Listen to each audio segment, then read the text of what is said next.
নমস্কার, বাসনার cooking video. আজকে এখানে নিয়েছি রুই মাছ, একদম ছোট ছোট।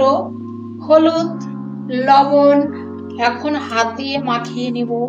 লঙ্কা গুঁড়ো হাত দিয়ে মাখিয়ে নিচ্ছি। দেখুন কড়াইটা গরম হয়ে গিয়েছে, সর্ষের তেল দেব। পড়ে যাচ্ছে সর্ষের তেল, তেল পড়ে গিয়েছে। অল্প পরিমাণ লবণ দিচ্ছি, মাছটা নিচে লাগবে না ভাজার সময়। এখন নেড়ে নিচ্ছি। লবণ হলুদ মাখানো সেই মাছ দেখুন তেলে পড়ে যাচ্ছে, তেলে পড়ে গিয়েছে। মাছটা একদম লাল করে ভেজে নেব। মাছটা দেখি পিছনের সাইড উল্টিয়ে দেব। উল্টানোটা হয়ে গিয়েছে, একটু লাল করে ভেজে নেব। এখানে মাছটা দেখুন একদম লাল করে ভেজে ফেলেছি। দেখুন অনেকটা মচমচে করে। মাছের মাথা ওই তেলে ভেজে নেব। দেখুন মাছের মাথাটা পড়ে গিয়েছে, একটু লাল লাল করে ভেজে নেব মাছের মাথাটা।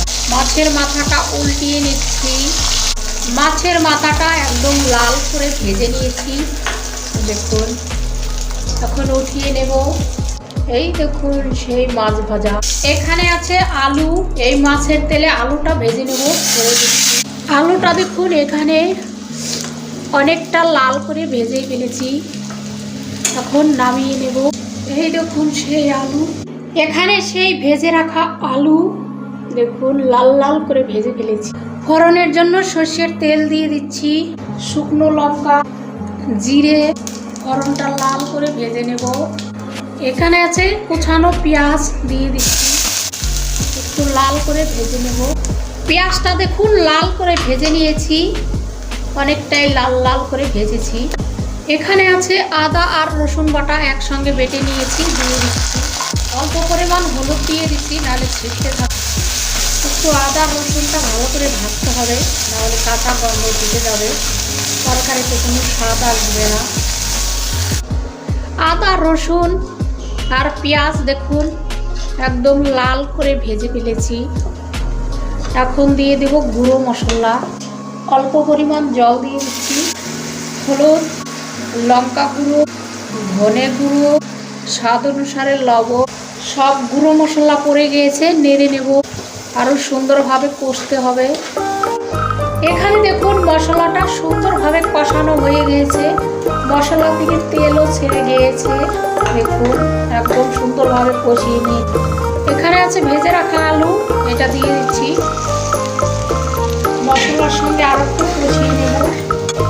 এখানে দেখুন মশলার সঙ্গে আর আলু সুন্দরভাবে দেখুন কষিয়ে ফেলেছি। আলু থেকে আর মশলা থেকে তেলও ছেড়ে গিয়েছে। দেখুন কষানোটা ভালো হলে তাহলে মাছের ঝালটা ভালো হবে, একটু কাঁচা গন্ধ থাকবে না। দেখুন এরকমভাবে করে কষিয়ে নিতে হবে। ঝোল করার জন্য জলটা দিয়ে দিচ্ছি পরিমাণ মতো। দেখুন পরিমাণ মতো জলটা পড়ে গিয়েছে। এখানে দেখুন জলটা কত সুন্দরভাবে ফুটতে শুরু করে দিয়েছে। এখানে আছে পাকা টমেটো কেটে নিয়েছি, আর 3টে কাঁচা লঙ্কা চিড়ে নিয়েছি, এখন দিয়ে দেবো। দেখুন পড়ে যাচ্ছে, পড়ে গিয়েছে, একটু নেড়ে নিচ্ছি।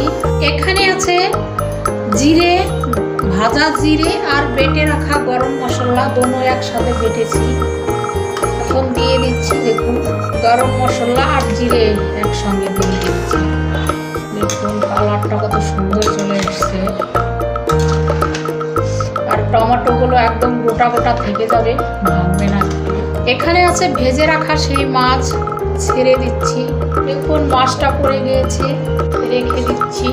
এখন ঢাকনটা খুলে নেব, দেখি কেমন হয়েছে। এই দেখুন সেই মাছের ঝাল। টমেটোগুলো একদম গোটা গোটাই আছে, একটাও ভাঙেনি। আলুটা দেখে নিচ্ছি হয়েছে কিনা, হয়ে এসছে। আলু দিয়ে রুই মাছের ঝাল রান্না করে নিয়েছি। দেখুন হয়ে গিয়েছে, তেলও উপরে চলে এসছে, সুন্দরভাবে হয়েছে। এখন নামিয়ে নেব।